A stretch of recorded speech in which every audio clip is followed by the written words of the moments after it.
and welcome to your very own show, India Inc. Each one of us wants to be our own boss, but how many of us can live the dream? Very few. On this show, we make you meet those few lucky people who become entrepreneurs. And I, Richa Kapoor, would accompany you through the show today. It has become so important for companies to be visually available in all sectors, due to which digital media has taken an all-new space in the market. I got a chance to meet a man who started his company from a very small amount of 20,000, but now his company is one of the largest digital media company in the country. I'm talking about Vineet Bajpai, the founder of Magnon Solutions.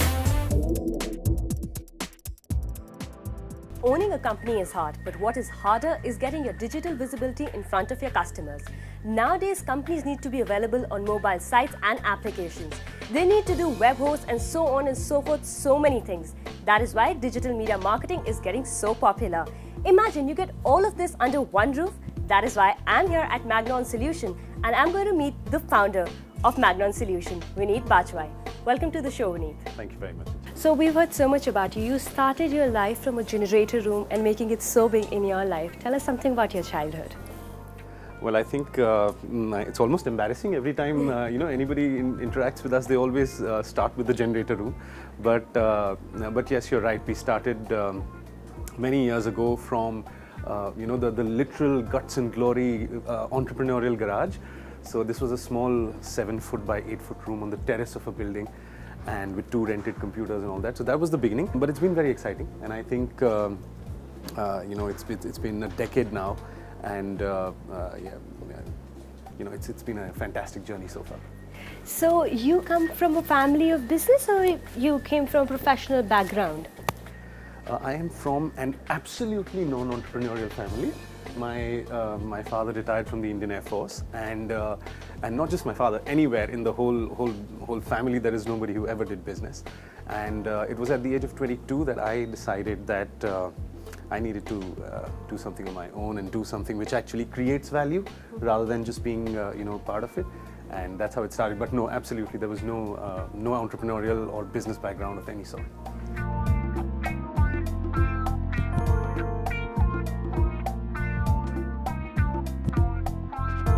So you came from a professional background, being an entrepreneur. When did you make this decision? Was it at 22 or was it earlier in life then you decided that no, I want to be an entrepreneur? You know, there was a time when I was in B school, there was a phase where I used to come up with a new business idea every day, and from everything. I think from starting a hospital to becoming a financial consultant, I must have thought of everything. But it was actually when I finished my MBA and I joined GE, and this was way back. This was back in 1999.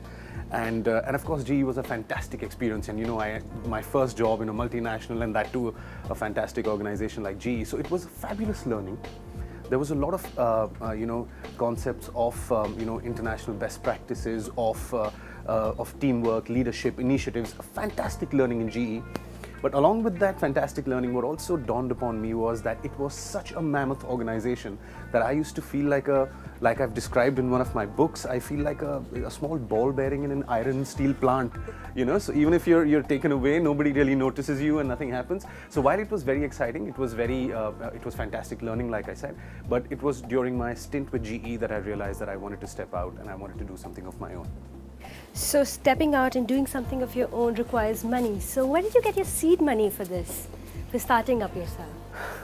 Actually that is the more exciting part of our story, because we started with absolutely no seed money. We actually started with a very small base with the money that I had saved through my job with GE, but there was no seed capital of any kind, and we started with an absolutely low shoestring budget.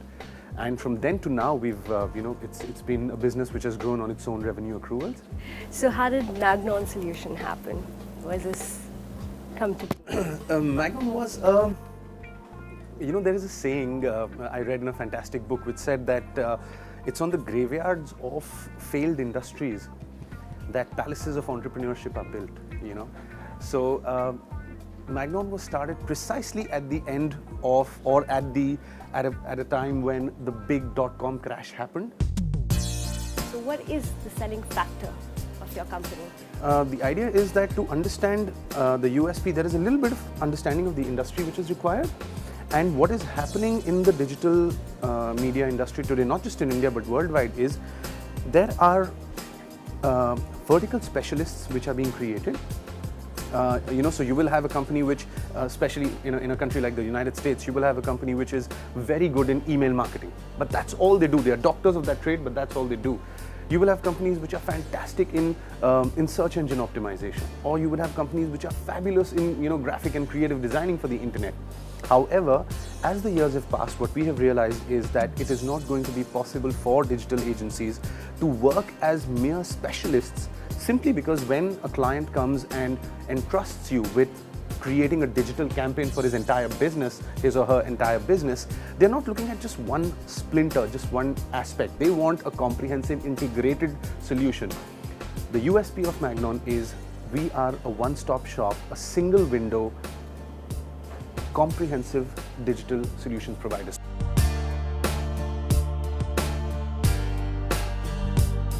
You have so much to yourself, so you would obviously have ideas to give to entrepreneurs who want to get into this industry. What would you suggest them? Somebody wants to be a part of this industry. See, if number one is if the entrepreneur we are talking about is very bright, I would ask him not to enter this industry because we don't want competition. but I think they would have to really identify how they are going to position themselves, because business organizations, whether they are large Fortune 500 corporations or they are small, small mom and pop businesses in a corner, everybody wants to be on the internet. And because of that, because of such an enormous market, even the service providers, there is an unbelievable clutter. So what new entrants would have to really identify is what do they want to position themselves as. If they want to position themselves as generalists, there is enormous competition. But if they can start their journey by coming out with something which is really cutting edge and come up and say, look, we create the best mobile apps for the banking industry. So that will be a good entry point. So they will have to identify what niche they want to create for themselves before they spread out. As you told us about how a person who wants to get into the industry, what should they do and what should not do. At the same point of time, when you would have started, you would have faced some hardships. You would have slacked sometime. Was there any time like that happened with you? Of course there were hardships. We are an organization which has survived 2 recessions. We've always been able to convert these threats into opportunities, and invariably we have come out stronger. For example, in the recession, the 2009-2010, that was the time when I think we worked hardest on the organization. We restructured the organization, we created new departments, we hired some high quality people. So we really turned around some things which we would not have done if the recession hadn't come. So you have any further plans in taking your company in mind? Yes, we have some very exciting plans. What we are trying to do is conventional communications companies and digital agencies will have to converge. Because eventually what will happen is clients and marketing brand managers and marketing heads and CEOs will realize that it is not possible to create a brand or to promote an organization, a product or a service by having fragmented conventional campaigns and digital agencies. You have basically written books yourself, and you've written not just 1 but 2 books, and this is one of them. So you've inspired entrepreneurs, you've written about entrepreneurship. So could you give a piece of advice, gyan, wisdom to entrepreneurs? Yeah, buy copies of my books in dozens. What I think the single most important advice I would want to give wannabe entrepreneurs, aspiring entrepreneurs, is have patience. Whatever you start, stick to it. So that was Vineet Bajpai telling us that you need patience if you want to be an entrepreneur. You can be hardworking, you can have great ideas, but be patient. It was very nice talking to you, Vineet. Thank you so much. Pleasure.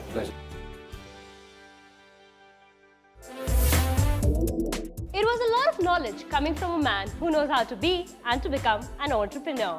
It's time for a short break, but stay tuned, as on the other hand, we have a very colorful and exciting bit from Sahil and Sarthak.